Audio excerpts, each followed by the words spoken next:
اللهم صل على أمير المؤمنين علي بن أبي طالب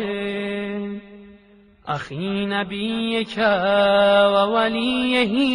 وصفيه ووزيره ومستودع علمه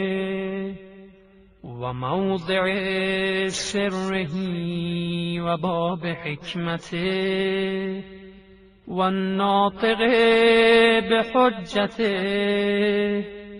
والداعي إلى شريعته وخليفته في أمته ومفرج الكرب عن وجهه قاسم الكرب